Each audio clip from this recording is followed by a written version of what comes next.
Good morning, guys. Unfrequented world. Just heading into the bush. I've got an hour and a half or so before Stan's going to meet me, so I'm going to head into the Colonial site and just do some digging there this morning. And he's supposed to meet me here. He's got an appointment, so I'll be with him shortly. So we're going to start the day off by ourselves in the swamp. Grandmother always used to say, "Stop to smell the roses." And those are wild roses.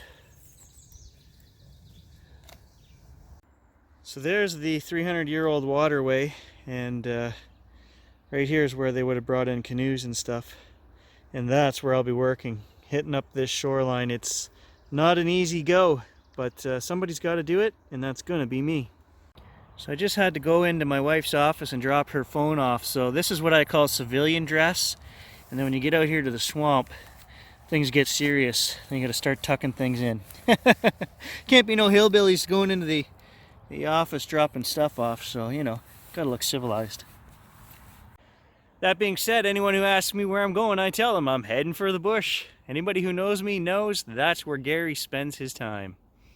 So I'm just kind of following a beaver tunnel where they get in and out of the deeper water, and right at the back end of it here I'm getting a pretty decent signal.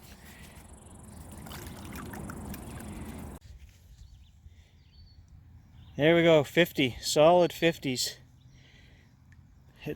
I'm down there about a foot now, and it's rough digging. It's wet. Oh, I haven't been able to find it with the pinpointer yet, though.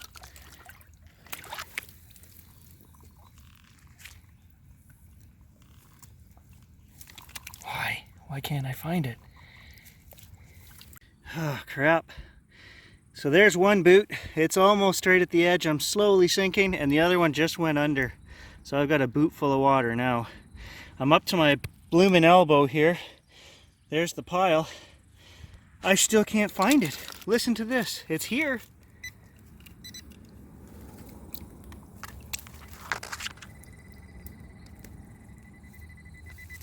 It's there. I think it's fairly big, but just so much swamp water and mud, I can't find it. Okay, I took the shovel, I dug around in there. I think I got it out. Oh yeah, I feel it. That's an axe.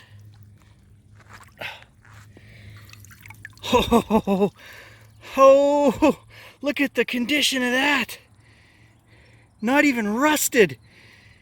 Down in there, 14 inches under the swamp where no oxygen could get to it. Look at that.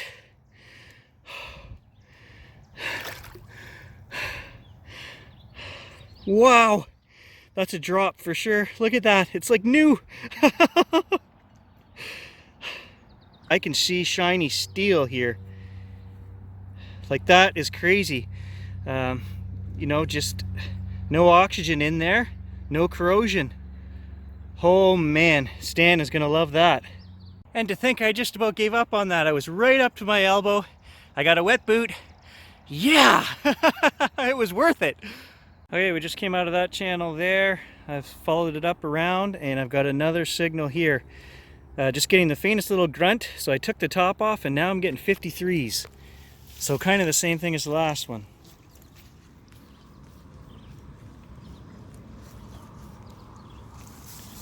So, another axe head? I don't know.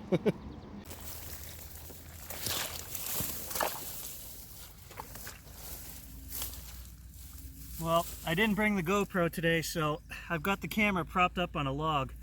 This is crazy. How deep this is.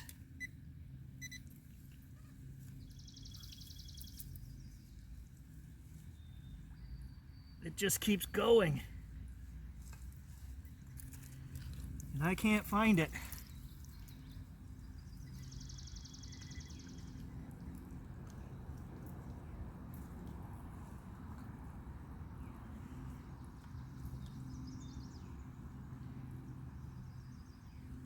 I've been here 10 minutes.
Oh, there goes my other boot full of water.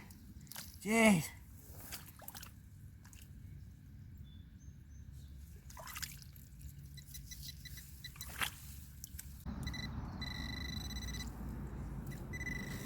Okay, I got it.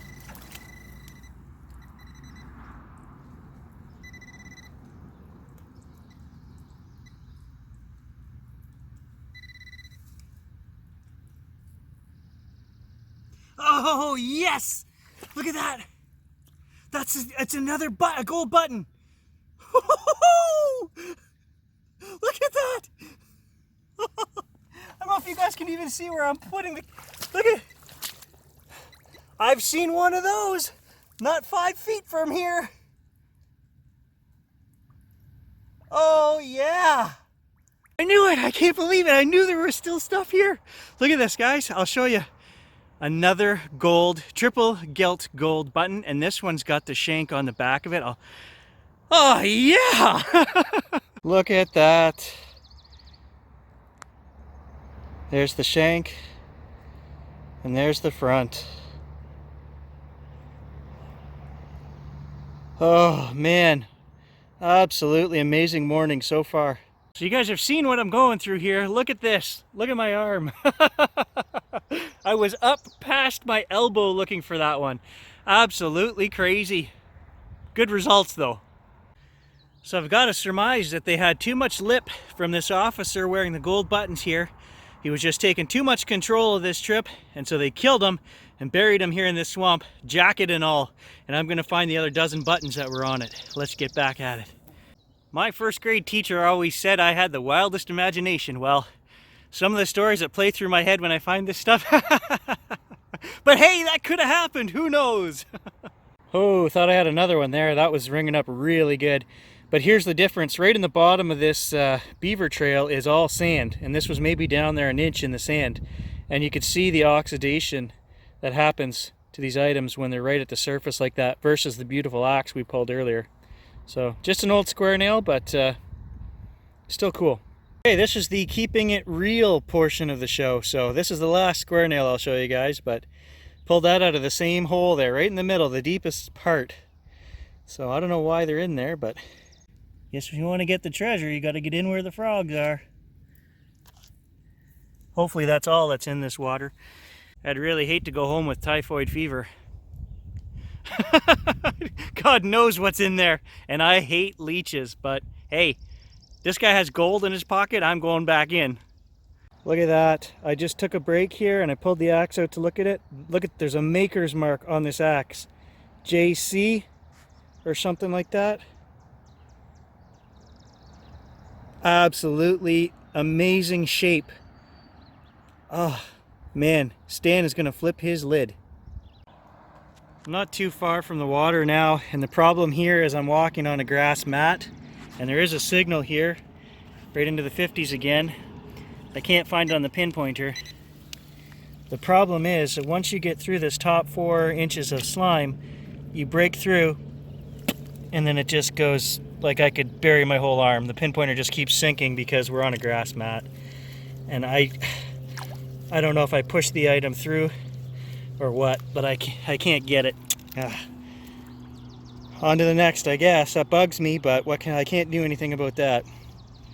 And who knows how deep it is under here too, so you don't want to be messing around too much. So I've made my way up out of the swamp, just too wet and hard going down there. And I'm actually sitting on our Colonial site here, the roadway that goes through the bush. And I've got a button right there. So we missed this somehow. I'm using the Garrett AT today, so it's not that it was really deep. It was probably down there 6 inches, 7 inches. So just an old iron one, but it's got the drilled shank on the back, so that's old. Early 1800s, could even be late 1700s. And I think there's a design on there. I'll have to take the toothbrush to it. Oh wow, look at that, guys. It's not iron nodules. There is actually a nice design on this button. Look at the intricate little design in between these flowers or whatever they are, the bigger pieces sticking out. Absolutely amazing. The detail, the workmanship is stunning on these old pieces. Nobody would handcraft a button like that in today's time. Amazing. And if you look at the shank here on the back, you can see what I'm talking about, where it's a solid piece. This button is forged as one piece. And then they just drilled a hole through the square here on the back. So I've made Stan wait here. I showed him the gold button, and I told him he's gonna like this. He's gonna like the shape of this. Check that out. Ah! And it's got a maker's mark on it. Oh wow! Look at the shape of that. Gary! 14 inches, no oxidation. Gary. And there's a CJ or a JC. Yeah, the makers stamped them. They were subcontracted to be made to ship over here by different people in different countries in Europe. Can we find the age on that with that stamp? Absolutely, absolutely. That's 1700s though. I couldn't believe there wasn't a speck of rust on that thing, but Google trade acts and then it'll tell you how they're made, how they make them, even the way they. That fell out of a canoe when they were pulling something up, or I mean that's obviously that's like new. It's still like new. Wow. Okay. Quick roundup time, guys. There's what you've missed in the last hour and a half. A couple more musket balls and all kinds of square nails and iron wiry bits. And there's today's good stuff. It's not a lot of good stuff, but man, it is good stuff. The 2 old buttons, including one gold one. So this gold button here is definitely not the quality of the other one we found. It would definitely be single plate, where that other one was almost solid gold, but hey, I'll take it. That's still a fantastic find. And then there's our second button, which we've already taken a closer look at. And then, of course, the prize for today is the Colonial axe with the maker's mark on it and not a pinch of rust. I mean, this thing is mint, like it fell out of the canoe yesterday. Just amazing. Blows my mind. Well, I hope you guys enjoyed watching me work today. It's 28 degrees out, time to call it quits, so we'll catch you in the next video. Thanks for watching.